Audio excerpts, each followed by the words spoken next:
OK， 好，咁講到係2356大新銀行集團同埋440大新金融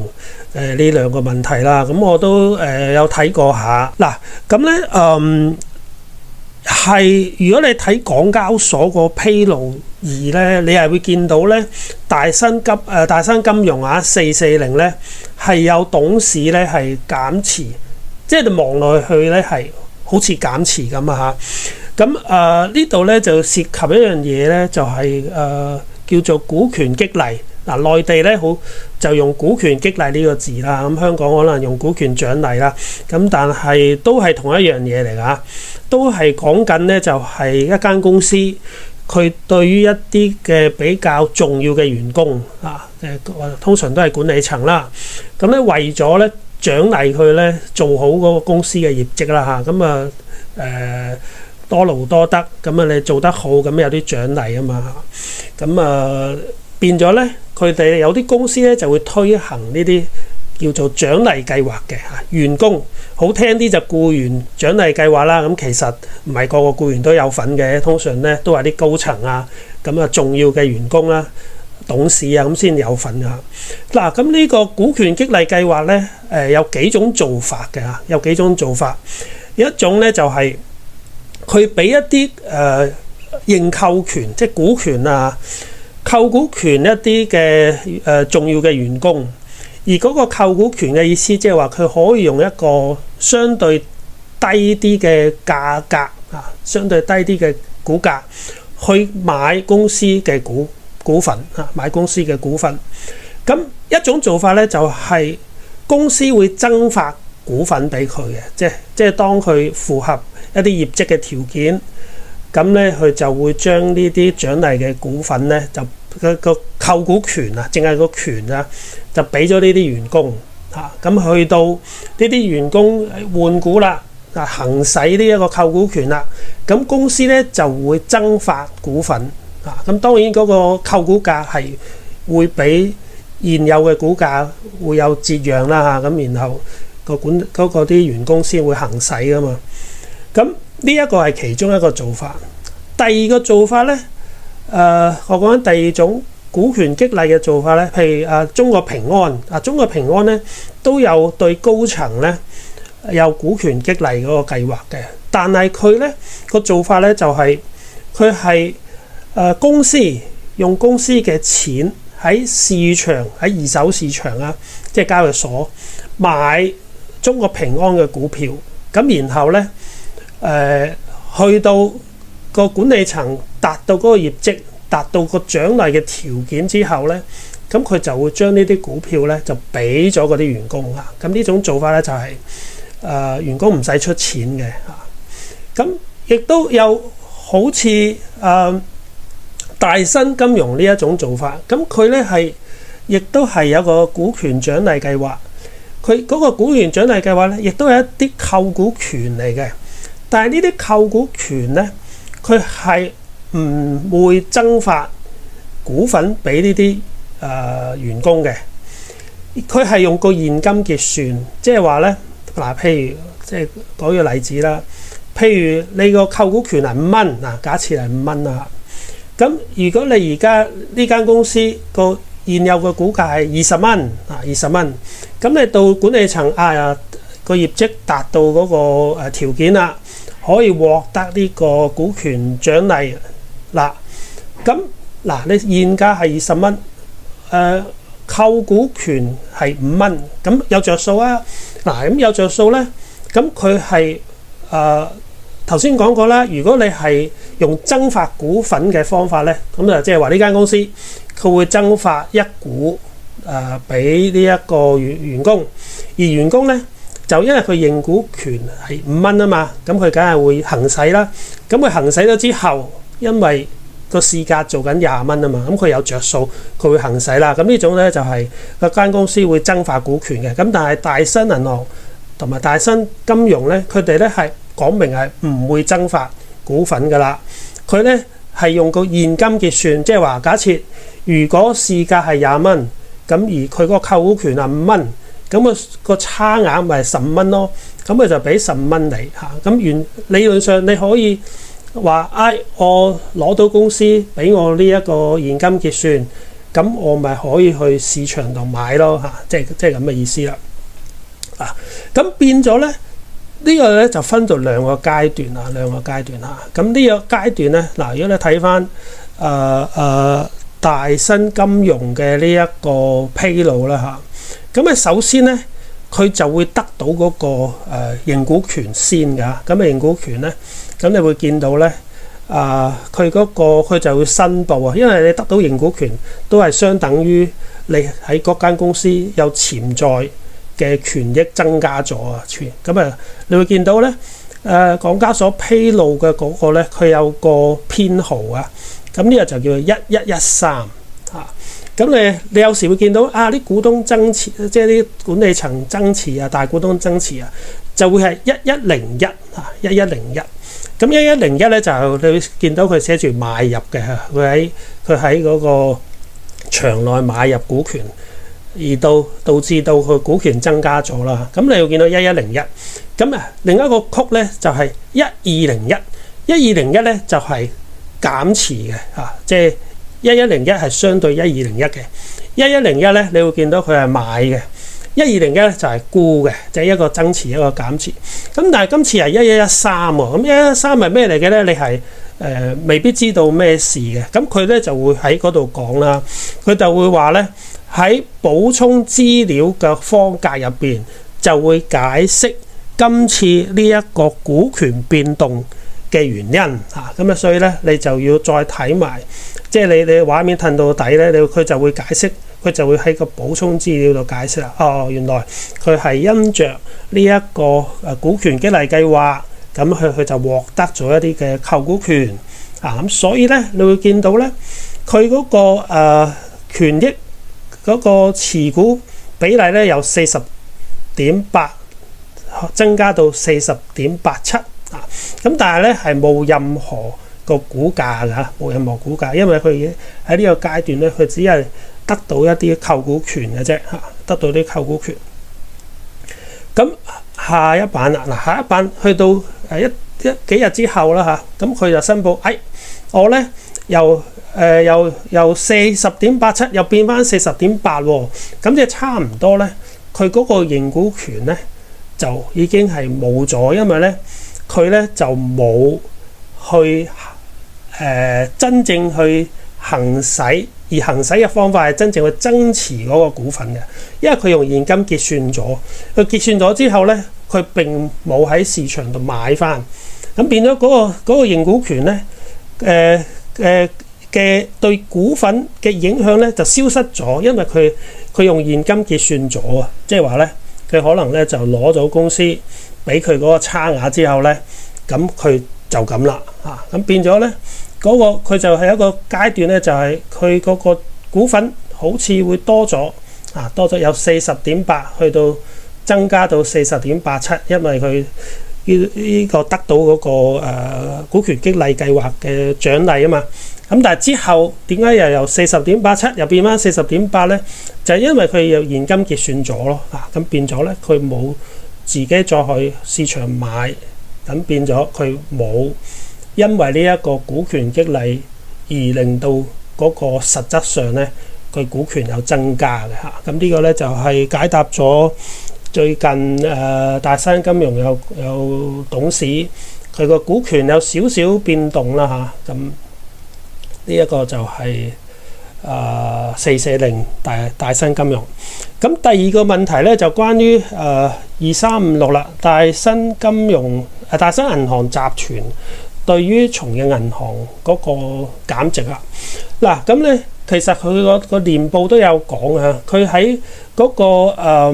因為佢買咗呢一個從業銀行嘅股權之後咧，咁佢每年咧都會對呢一個投資咧做一個評估，究竟需唔需要做減值啊？究竟需唔需要做減值？咁佢其實佢喺個年報都講咗，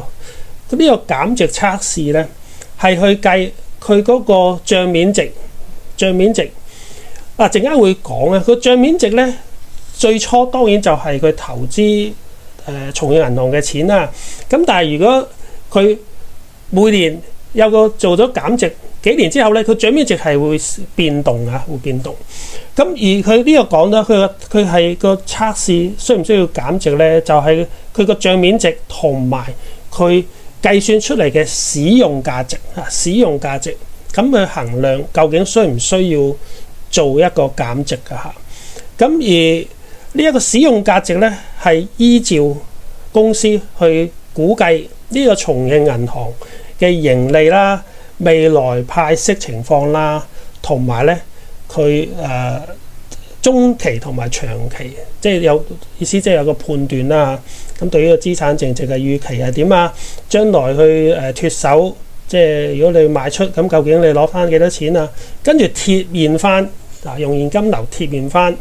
嚟計算個使用價值，然後再同佢目前嘅即係當時嗰刻嗰個帳面值去比較，去決定需唔需要減值㗎嚇。嗱咁呢一個中期業績嘅財報咧，亦都講咗啦嚇。佢根據2024年6月底嘅情況啦嚇，咁咧佢嗰個佢進行咗個減值測試。咁嗱，佢都透露咗，截至2023年底咧，2023年底咧，其實佢已經累計減值咗52.27億港元㗎啦嚇，即係其實佢嘅帳面值咧已經咁多年啦，我冇記錯啊，佢減值咗好多年㗎啦，咁減到累積減咗52.27億港元㗎啦，之後佢嗰個喺個帳面上，重慶銀行嘅帳面值咧，其實已經減到得翻23.11億港元㗎啦。減到得23.11億港元。咁但係咧，佢2024年嘅上半年咧都有繼續減值嚇，雖然陣間會睇到個數比較細嚇。嗱，咁咧其實咁你話佢嗰個減咗50幾億之後，個帳面值得翻23.1億，咁係咪佢輸好多啊？嗱，咁又唔係喎，即係如果你睇翻佢個始初投資成本咧，其實係12.13億元啊，12.13億元。所以睇下你點樣比較啦。你比較佢最初嘅投資，咁佢係有賺嘅。咁但係你比較去，因為你知你投資一樣嘢好簡單，譬如你買咗騰訊，咁你可能100蚊買，咁佢曾經升到700蚊㗎嘛，係。咁之後又跌翻400蚊、300蚊，係咪？咁睇下你同邊個價去比啦？你同佢始初成本100蚊，假設你100蚊買騰訊嘅，咁今時今日都有300幾蚊啦，咁你都係賺啦。咁但係如果你同騰訊呢幾年高峰可能升到700幾蚊喎，咁我而家得翻一半喎，咁樣咁你咁樣比，咁你可以當你係做咗減值咯嚇，即係個情況就係咁上下啦。嗱，咁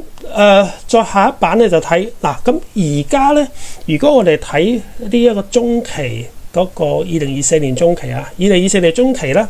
其實呢度咧佢已經講咗啦，佢要減值嘅咧得淨係減咗1571.5萬嗱，即係減千幾萬啫喎。佢之前係點減㗎？嗱，佢2023年上半年咧就減咗2.32億嘅。如果你再睇翻右手邊，2023年全年咧佢係減咗5點幾億嘅，5.52億。而2022年咧佢係減咗16.83億嘅。嗱，咁你就睇到個趨勢啦。個趨勢就係佢2022年為呢個重慶銀行做咗嗰個測試之後，發覺佢嗰個減值係做咗16.83億嘅，而2023年又做一個減值測試，做完之後發覺又需要減5.52億嘅咁去到2024年中期啦，佢又做呢個減值測試，發覺今次咧淨係減千幾萬啦淨係減1500幾萬，咁會唔會係表示佢呢一個減值差唔多已經係尾聲嘅咧咁好大機會咧，我覺得都係尾聲㗎啦。咁你睇下呢一個其實個重慶銀行對佢係有貢獻嘅話，對佢嘅係有盈利貢獻嘅喎。嗱，2024年上半年咧，松影銀行咧係貢獻咗4.3億元嘅喎。咁2023年上半年咧都貢獻咗4.3億元。咁2023年全年咧就貢獻咗6.89億元。2022年全年咧係貢獻咗6.57億元。咁其實你睇到咧，佢差唔多，其實每年都盈利貢獻咧大概6億幾啦，都有6億幾嘅。咁即係話其實如果你個趨勢個減值係差唔多得返千幾萬，咁可能未來唔再減值，咁然後佢每年盈利貢獻6億幾，咁即係話應該咁講啦。好大機會松影銀行對佢個拖累就完啦，咁即係變咗咧，松影銀行咧對佢咧係有一個正嘅盈利貢獻啦。咁呢個咧就係回答咗2356大新銀行集團同埋440大新金融嘅問題啦。個估值同埋嗰個業績每間公司都唔同嘅，同埋你亦都要睇佢盈利上升係乜嘢原因咯，係嘛？即係有啲一次性嘅因素啊，有出售業務啊，定點啦。咁所以咧盈利上升係咪股價一定升咧？咁